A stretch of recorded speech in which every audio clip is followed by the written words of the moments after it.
Well, good day, everybody. Welcome to Faith Seeking Understanding. I am Alan Bevere, your host. I am a pastor, retired professor, Bible moth, theologian in exile, and a peddler of hope. And I am the self-appointed Anselm of Canterbury Chair of Podcast, Theology, and Culture at Faith Seeking Understanding University, a completely fabricated institution of higher learning, but where all seekers are invited to ponder profound things free of charge. And on this episode of Calmly Considered, my partner in conversation is Michael Cruz, who is the Grand Poobah Chair of Economics and Public Theology here at FSUU. Michael, how are you today? I'm doing wonderful. How are you, Alan? I'm really good. I'm happy as a clam. I don't know where that phrase came from because I've seen clams. They don't look like they have much emotion, but I'm doing pretty well on that. Right. So a little sports we need to talk a little bit. So my Guardians are not mathematically eliminated from the playoffs, but they're not going. That's not going to happen for them. Right. Of course, we have the big retirement of Tito Francona, who's been there 11 years, who everybody loves in Cleveland. He's just been a great guy. And in fact, they're doing his last home game is Wednesday, and I just bought tickets because they're selling all upper deck seats for $11 for the 11 years he was there. So I picked up 4 tickets and going to give him a send off. But anyway, so that's what's going on with the Guardians and the Royals. I mean, they just swept Cleveland.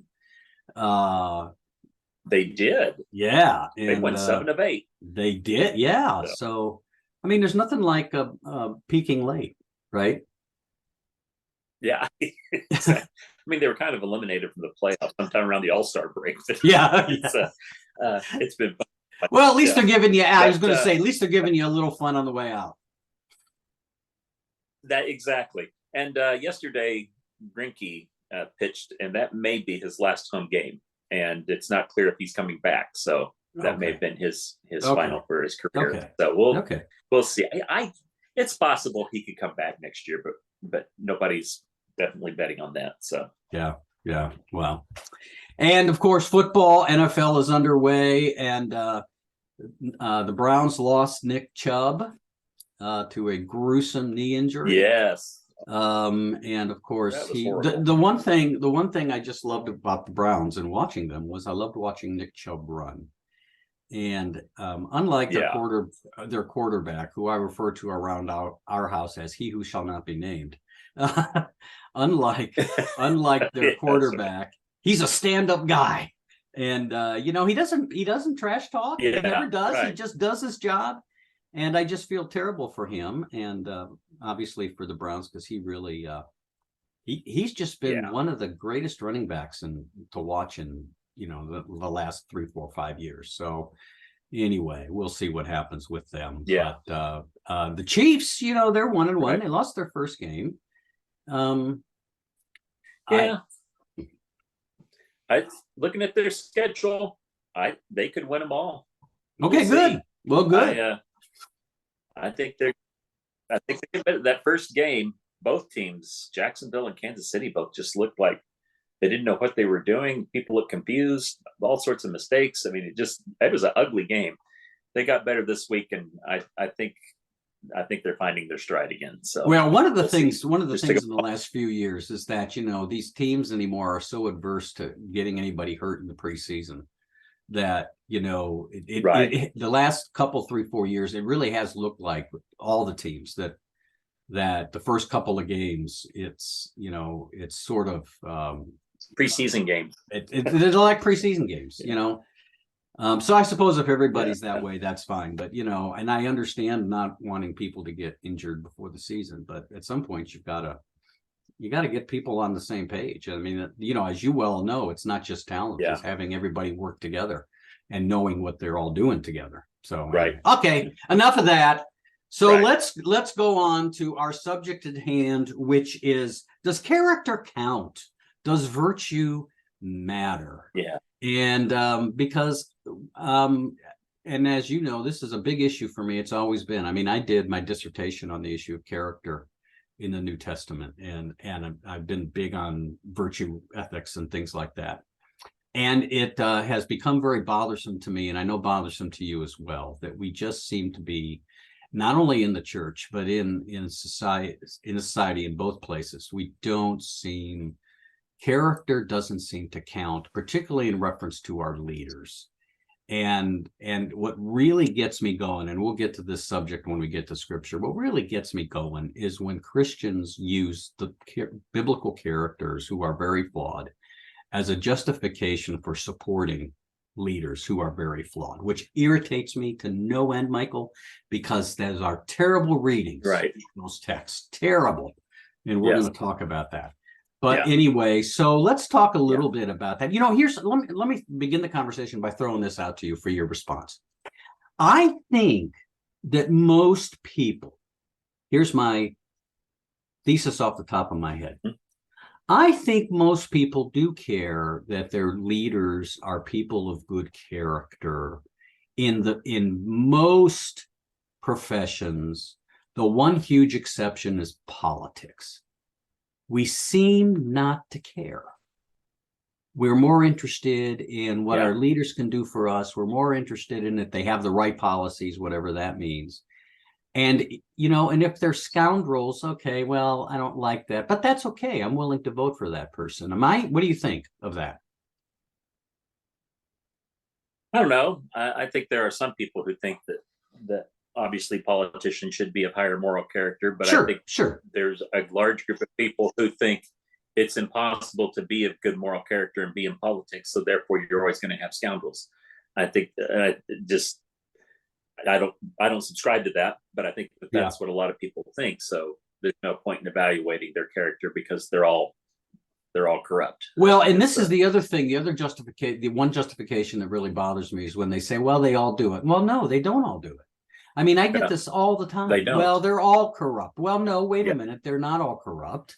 That's lazy. That's right. You're being intellectually lazy because there are politicians who I believe want to do the right thing, who think that what they're doing there should matter to the well-being of the voters, the people who will put them into office. And so just to simply say it this way, to simply justify your bad vote, your crappy vote, by saying they all do it, so we're all in this cesspool together, it's wrong. It's not right. Right. Yeah. And there are how to say this, I think there are a lot of politicians who are there because at the core, they generally want to do some good things for society. They want to be understood as people who, when they hang up their shoes at the end, that they have seen as being run the race that was where they did things that were helpful for society. Mm-hmm. That doesn't mean that people who have that motivation don't also have egos, that they don't also cut corners sometimes, that they don't do things that are inappropriate.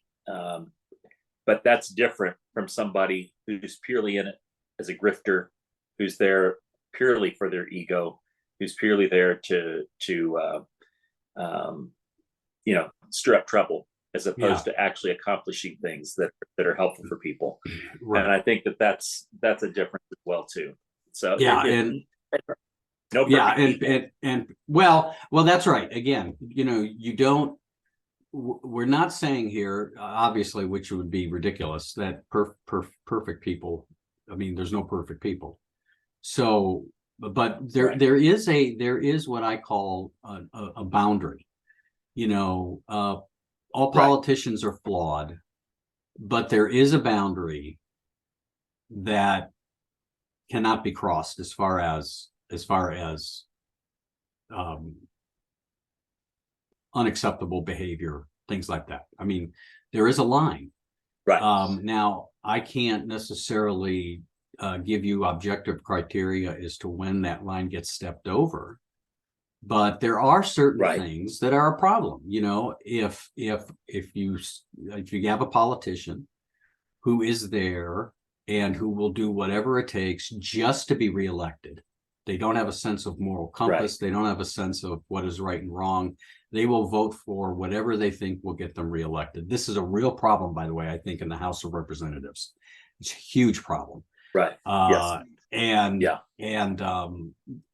That draws over a line. I think persons who do not have any kind of critical self-reflection, who apply a standard to others that they will not apply to themselves, or even their own party. And I think we see that in certain places really huge now.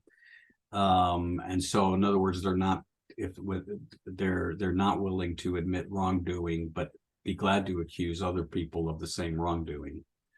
And and then, of course, there's the people who, and that's probably a whole separate subject, who get bought by lobbyists, and who won't, because they want the money, won't do what they think down deep is right. So anyway, right. It certainly does, I think, matter.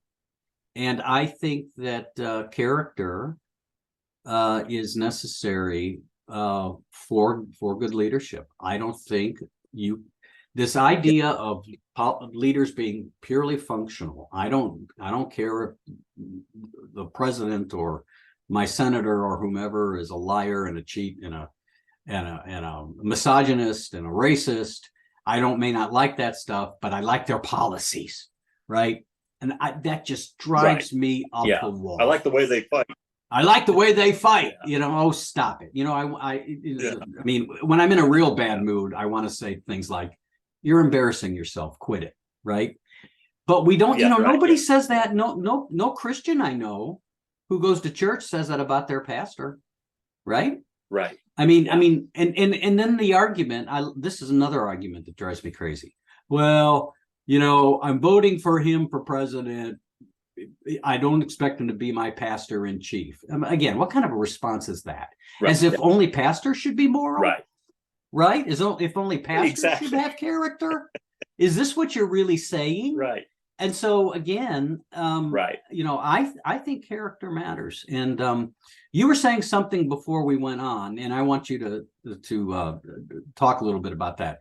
About the founders, James Madison, and the comments he made about character and virtue. And I mean, our founders did expect that virtue was important for the nation. So can you talk a little bit about that? Yeah. Well, looking at Adams and Madison and many of the founders, the assumption is that a democracy, the type of democracy they were designing, could only function if you had people that were self-governed by moral standards, that they had character, that they of their own bidding did virtuous acts and behaved virtuously, and that democracy could then function. As soon as you take virtue out of the picture, you devolve into chaos.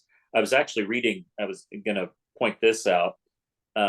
This is from a guy named Robbie George, who I believe is a legal scholar at Princeton. He says, people lacking in virtue could be counted on to trade liberty for protection, for financial and personal security, and for comfort, for having their problems solved quickly. And there will always be people occupying or standing for public office who will be happy to offer that deal. And so the idea was that if you didn't have people that are willing to say what was right and to do what was right, that eventually you're going to have devolve into democracy. Simply becomes people without virtue electing people who are simply in it to for their own benefit or to simply exercise power over others. So I think the idea that virtue, the freedom that we have in our society, is not freedom to licentiousness, it's freedom to exercise virtue. That is what is assumed to be a part of the total package when the founders created the country. If your assumption is, as Republicans are behaving in most recent years, that freedom is simply to say and do whatever you want, no matter how offensive or how corrupt it may be, that's what freedom is about, you're not a conservative. And in my estimation, well, that's exactly right. I mean, I have said before that, well, first of all, that there is a difference. I mean, I know we put the two together, but there is a difference between being left and liberal. Left is not necessarily liberal, and right is not necessarily conservative. And so we want to use those interchangeably. But the fact of the matter is, you can be a part of the right, but you're not conservative. And I would argue, by the way, that the desire for virtue and character has actually tended to be a more conservative perspective. Not that liberals can't be virtuous. Don't send me emails about this. But but in order to maintain virtue and character, you have to have a sense of tradition, of these are the kinds of behaviors we've ensconced as important, goodness, different kinds of things. And once you get to the place where these things don't even matter, that's definitely not a conservative position.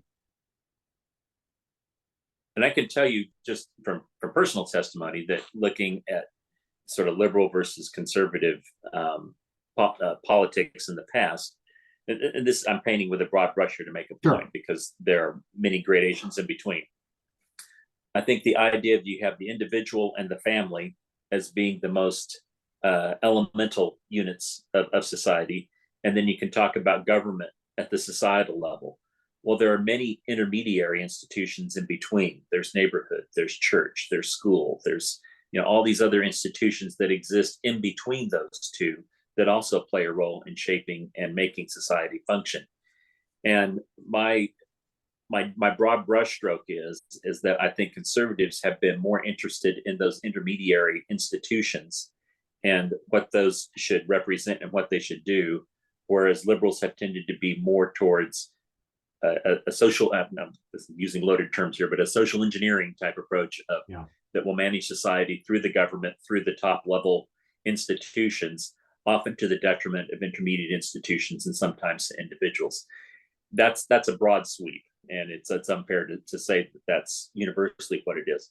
But I think there's an element of truth in that, and that's actually one of the reasons when I would in the past talk about myself being more conservative, that was where one of the dividing points for me is that I felt those intermediary institutions were important. But what we have now with the Republican Party is that nothing matters. It's all about licentiousness. It's all about me doing whatever I want to do, my rights, and screw everybody else and screw society, and we'll burn the whole system down if we don't get what we want. That's not American. That's not Christian. And it ain't conservative either. So it's not conservative. Yeah. And it's not conservative. It's not conservative. Yeah. And so and again, we're not saying that people on the left are not immune from this either, but right now where it's really being noticed is on the right. There may come a time 10 years from now, Michael, if we're still doing this thing from the nursing homes that we're in, that we might be talking about the left in this stuff, okay? Because it does happen, and so we're not, but we're saying right now, and this is just, and I, one of the things you and I have had conversations about when we've talked economics, one of the things that we've talked about is it really, whatever economic system a society may have, whether it's more laissez-faire capitalism, where it leans more toward a stricter socialism, the reality is, and it's not to say that we shouldn't prefer one system over another, but it's to say is that if you don't have virtuous people of character running the show, it ain't going to work right. And it's not going to work right for the people. That's right. And so, I mean, it is possible, although you don't see it in history, it's possible to have a benevolent dictator. It is possible, right? But the problem, of course, is that power corrupts, as we know. But if you don't have moral people, and the same thing is true with free markets and capitalism. Yeah, and again, I'm going to go back to Adam Smith, who points this out, how those who generate the wealth have a moral duty to those who labor, and to make sure that they are, treated well and fairly and paid well, et cetera, because he rightly understands that if greed is the primary motivation, the system doesn't work for everybody. Right. So we're saying the same thing here about not just economics, but government. Doesn't matter what kind of system you have. If you don't have people of character and virtue, Right. Whose general inclination is to do the right thing, even though they may not always do the right thing. But if their interest is being a public servant, things will go well, as opposed to when politicians are there for themselves. And by the way, one of the things that Right. I need to say here is that, the question of term limits always comes up, and we don't have to have that discussion today, but the question is about, we need term limits, to which I always channel George Will at this point, who says there are term limits. They're called elections. And that we want term limits because we frankly don't have the willpower to vote our candidate out of office. We want the other candidates out, but we don't want our candidate out. And so that's why they're career politicians. But, the founders did not put term limits into the Constitution. And the question is, well, did they not know about term limits? Well, yes, they did, because the Articles of Confederation, which was before the Constitution, provided for term limits. The reason, and I'm channeling the constitutional scholars here that I've been reading on this, because I am not one. Right. Basically, the reason the founders did not put in term limits is because they believed, so here's their naivety for humanity coming out. They had checks and balances because they didn't trust human beings. Here's where they trusted human beings. They believed that, yes, it was possible to elect a corrupt politician the first time. It was possible to elect someone who, was just self-interested, et cetera, et cetera. But they believed that once they were in office, they would realize the mistake and vote him out. So they didn't think term limits were necessary because they believed the American people would, after a term, 2 at the most, would be able to figure this out and they'd be gone. Right. Well, here we are. Yeah, exactly. Yeah.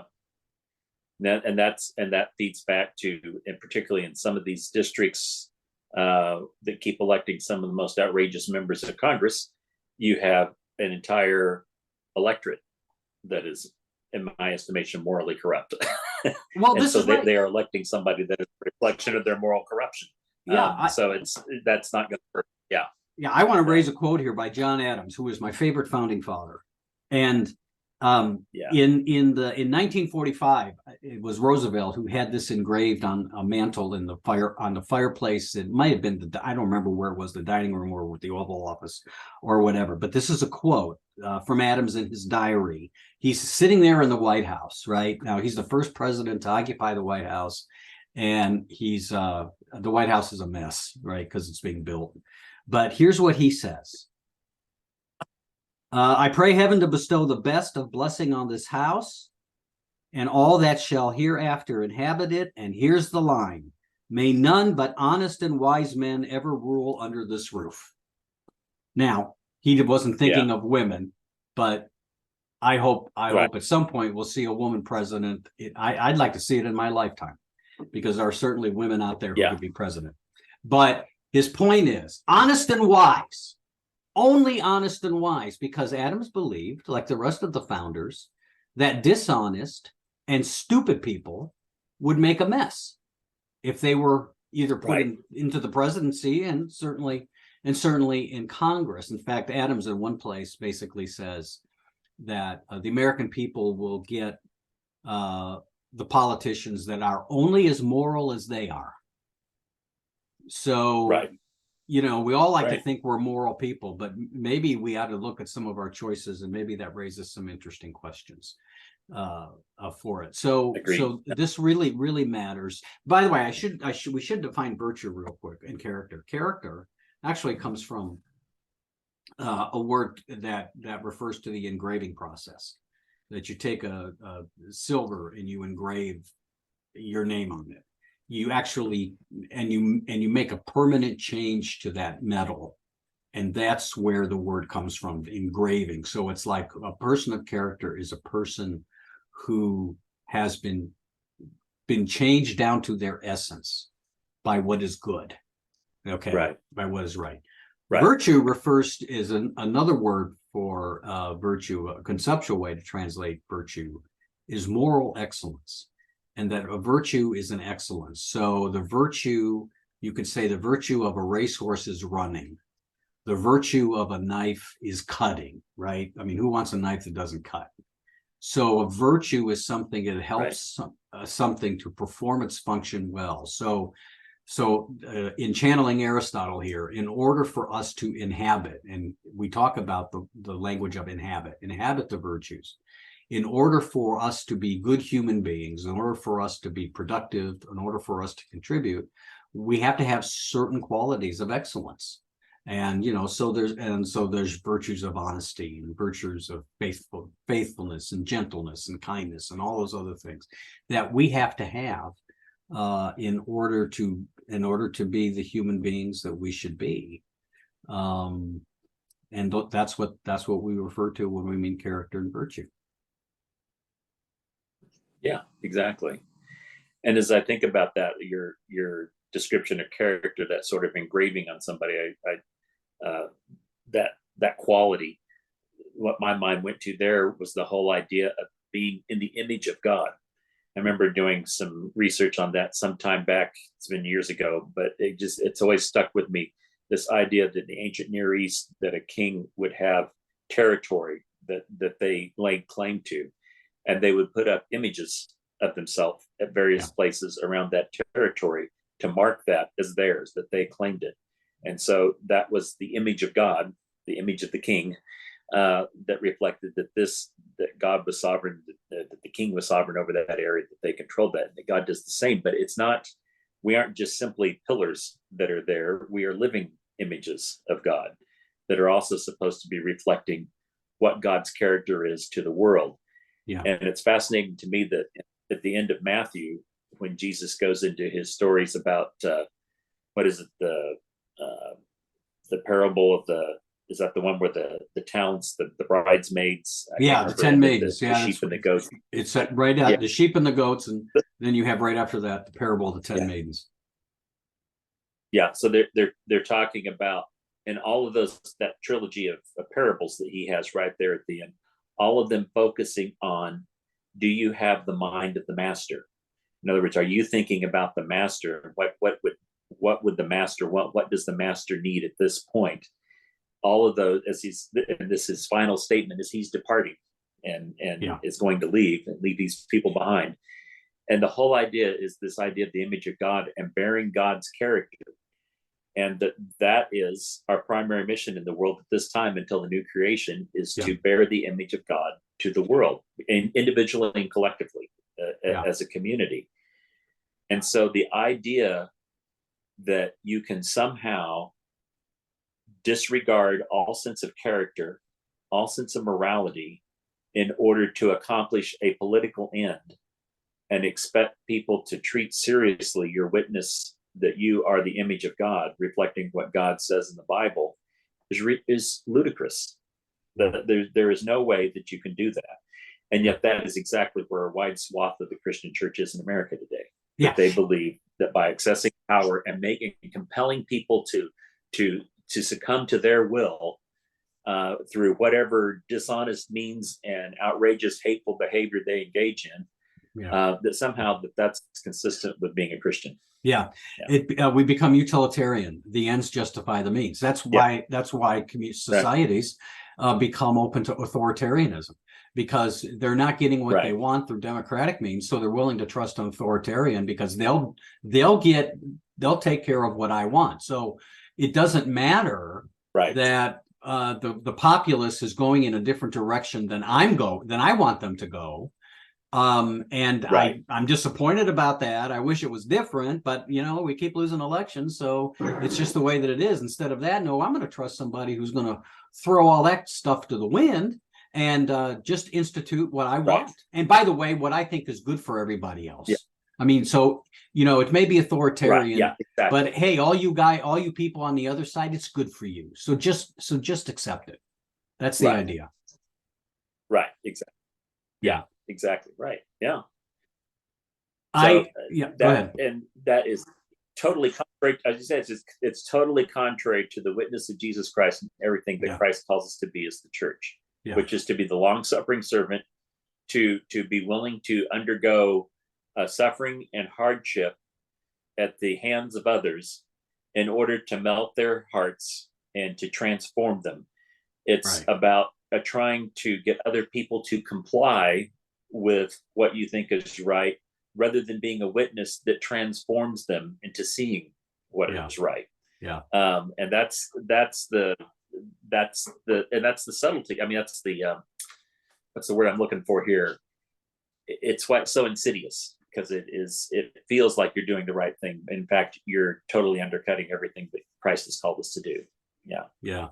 Yeah. And that so let's sort of segue into the theological aspect to this now, as you have mentioned it, because obviously their character and virtue are important for the common good, that what we've been talking about. But the Bible holds forth a kind of character that includes all that stuff, but there's something more to it, that you talk about being in the image of God. Paul in Colossians talks about Jesus being the image of the invisible God. And so in a very real sense, you and I, as followers of Jesus, we are being fashioned after the image of Christ. And so we are to stamp the image of Christ on this world.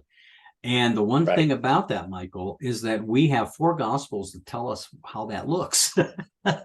and we have then epistles that comment on how that looks.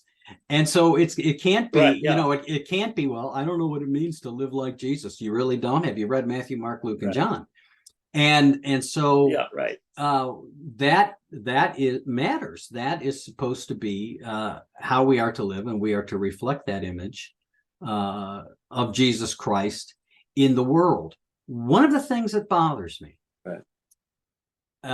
is how the Bible is abused and misused by Christians to justify the bad behavior of their leaders.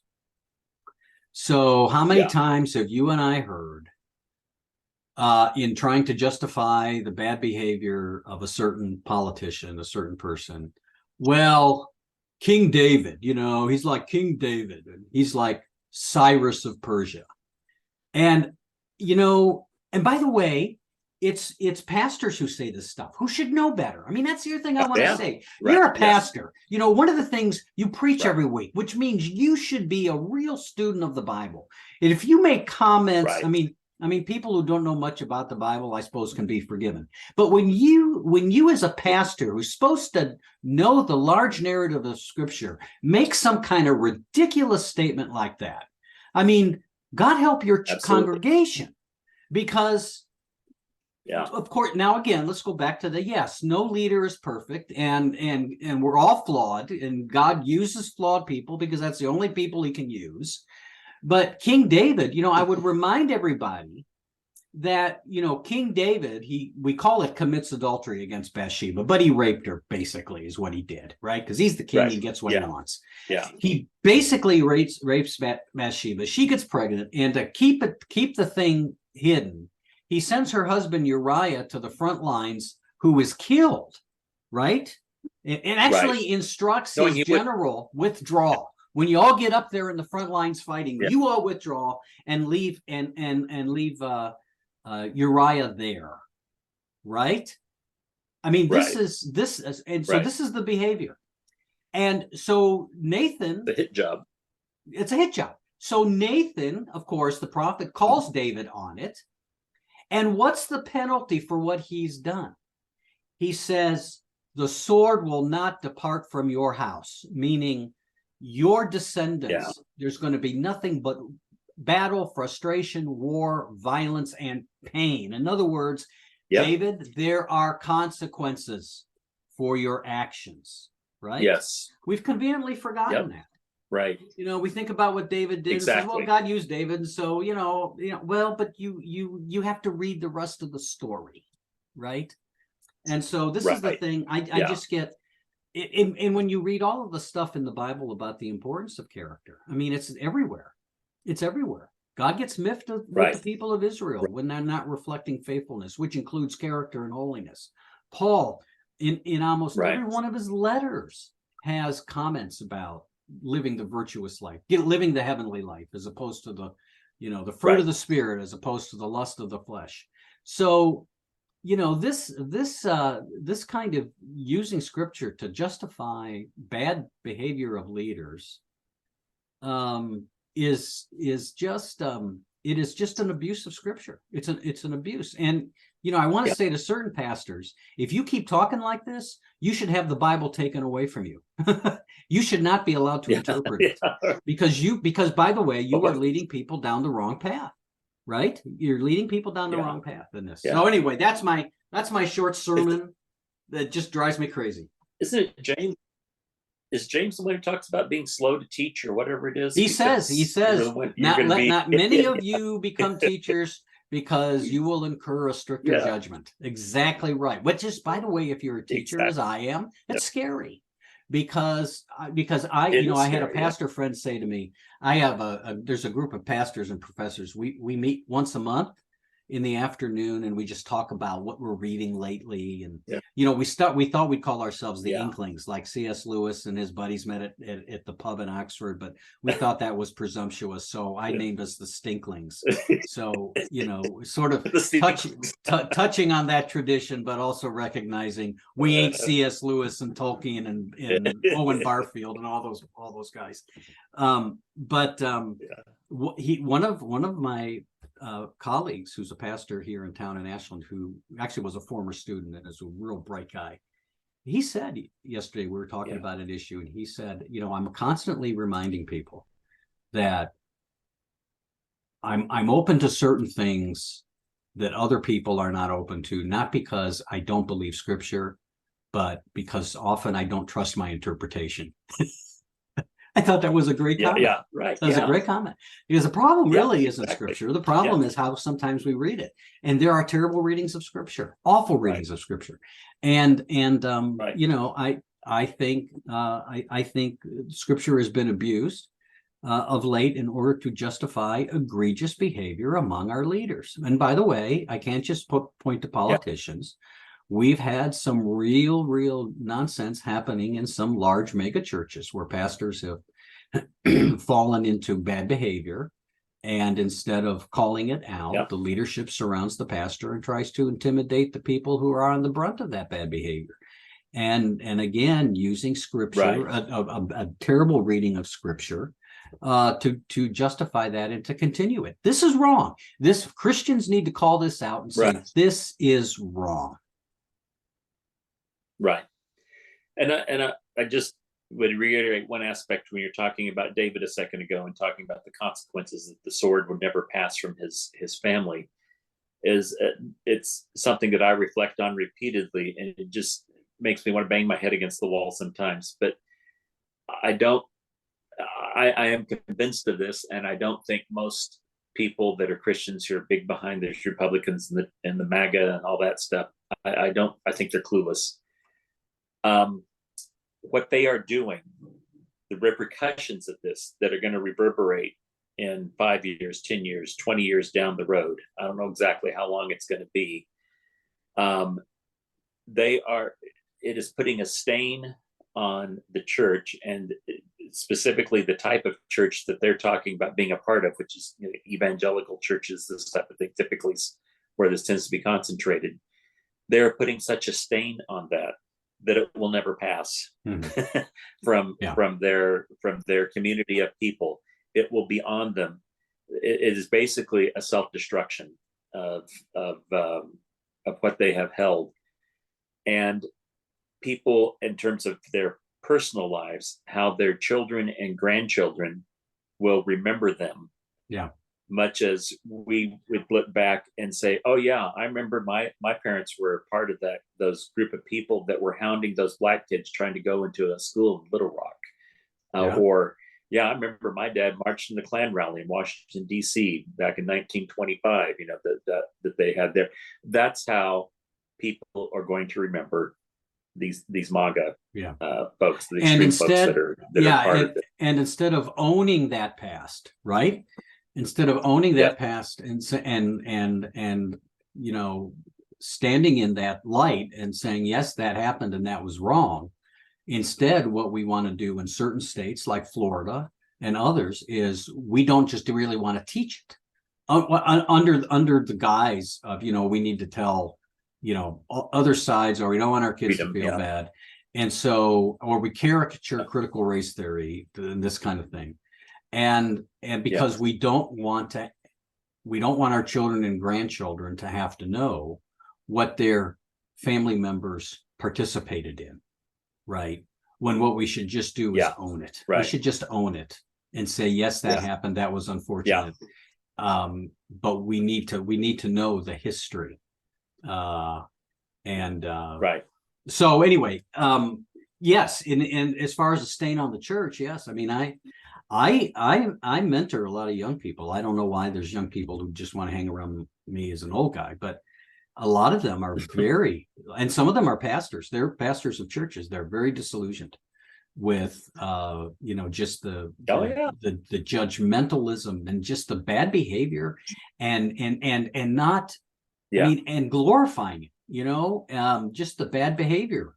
And by the way, the church is in decline for all kinds of reasons. So, people want to name their pet reason, that doesn't apply to them, but applies to others, is why the church is in decline. It's a large, complex thing. So we want to be careful here, but there is no doubt that I'm going to use the word, I can't use the word significant because that's statistically important. And since I haven't done the research, but there are a larger number of young people who have left the church just because they're completely, I mean, they just don't see Jesus. Maybe that's the way. They got a certain understanding of Jesus, and they just don't see Jesus, and so they're just not there. And I talk with them quite frequently. Well, and I think if you look at the stats, I don't think it's just younger people. I think there are people in their 50s and 60s and older that are also looking at this and seeing what's happened and saying, this is not what I signed up for. This is not what I understood to be the expression of Jesus Christ in the world, and are saying, I'll have nothing to do with this. And so the nuns and duns. And there's no doubt also are another rising. And there's no doubt also that in the studies, surveys and studies that have been done demonstrate this, and this is true on both sides of the political aisle, that Christians find the terms liberal, conservative, Republican, Democrat more determinative for their beliefs than what it means to be a Christian. And they will actually tell you, and they will say things like, well, I'm a Republican because I'm a Christian. I'm a Democrat because I'm a Christian. And what they're really doing is, they're embracing those other values first, and they're imposing it upon their Christianity. And by the way, that's not to say that there are not positions of both parties that might be more Christian in a sense than others. But the reality is, it's impossible for us in our society today to seem to envision a Christianity that is not beholding to either a political party or to a political position. I mean, and I've had people, I mean, you see these memes on Facebook, it drives me crazy, that basically say, if Jesus were here today, he'd be a progressive, he'd be if Jesus were here today, he'd be a socialist. He'd be a socialist. If Jesus were here today, he'd be, he'd be a Republican. He would, photos of Jesus hugging Trump and this kind of, which is just nonsense, as you know, that it's just, it's so anachronistic on so many levels. I mean, it's just even hard to argue with this, because it's like, where do I start? And you just get a headache. And so, that's another issue I don't want to get off on, but the reality is, part of this problem is that our politics really are more determinative for our Christianity than we want to admit. And you're talking about where does the blame go? And I'm not trying to put blame in any particular direction, but just to observe that the whole turn that happened with Trump and the rise of MAGA was not something he created out of whole cloth. He simply activated something that was already there. And that what was already there preceded him. And so there's much reflection that needs to happen on what we mean by church, what we mean by being witnesses in the world, what we mean by reflecting the image of God. I think that all points to the fact that we have failed very poorly in terms of Christian formation among broad groups of people across society. So the big failure of the church in America, and I would say in the West in general, but the big failure of the church in America is discipleship. We have not made disciples. And by the way, I also think that falls on, and I'm implicating myself in this, obviously, that falls on those of us who have led the church, that we have not, and part of that is part of that is also because there are people, I mean, I can say as a pastor, there are people that in the church who actually are very faithful in attending worship, but really aren't interested in discipleship. But the reality is that we've also not necessarily, as leaders, pursued the kind of discipleship in the church. But also, what I'm also going to say is leadership, nurturing leadership, because I think a necessary part of discipleship in the church is for pastors to nurture leaders who also can continue the process of discipleship. And we've just we're not good at, we've not done that. Or if we've done it very sporadically or very poorly. But that's the big issue. Yeah. Well, at the end of Woody Allen's movie Annie Hall, there is a conversation where he's having with this guy, and the Woody Allen character is talking to this other guy, and he says, I went to a psychiatrist the other day. He says, I told him, I said, Doc, you got to help me. I got this friend who thinks he's a chicken. And the psychiatrist asked me, he said, well, have you told him that he's not a chicken? He says, no, because I need the eggs. The codependency that is there between the leadership of the church and the congregations to not truly be discipled is very strong. And I don't think it's helpful to blame either pastors or just blame congregation. There's something about our whole structure of how we exist as church that does not nurture that. I have no idea what the answer is. I'm not proposing a formula for a 1, 2, 3 for how do you fix this, but I do think that there's a large codependency. If a pastor really wants to work towards discipleship in a group of people, they are almost certainly going to alienate a large number of their congregation. And a lot of pastors, not all, but many pastors are people pleasers, and they want to be loved and want to be appreciated. And so they often are motivated to do the things that's going to bring them the admiration and adulation of their people that they're serving. And the people on the one, if they try to exercise in discipleship and try to promote that, they're often going to find themselves at odds and ostracized by other members of the congregation, and maybe even by some of the pastors in their churches who are going to feel their position is going to be threatened if this person's getting too radical, with their discipleship. So I don't have an answer for it, but it often feels to me like the church sometimes it acts as an inoculation against discipleship, as opposed to actually being the place where discipleship actually develops. It gives us just enough of us to make us think that we're being disciples, when in fact all it's doing is preventing us from it. So I don't know the answer, but that's how it feels often. Maybe we need to do a future episode of the problem with Christendom. But that's been been a 17th centuries long problem. And that series, I think we'll still be doing that when we get to the retirement home. We probably will be.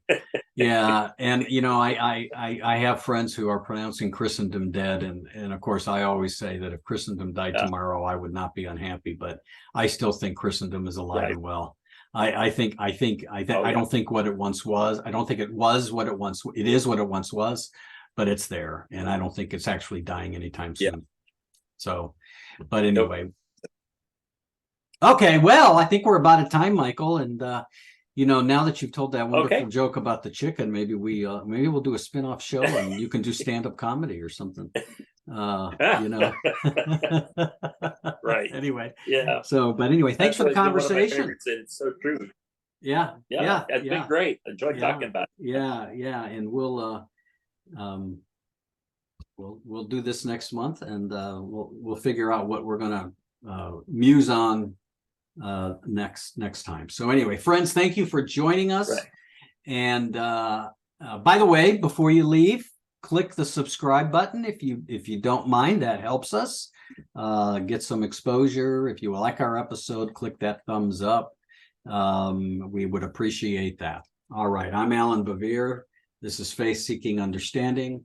The patron saint of Faith Seeking Understanding is Anselm of Canterbury, who said, "I do not understand in order to believe, but I believe in order to understand." So friends, keep seeking.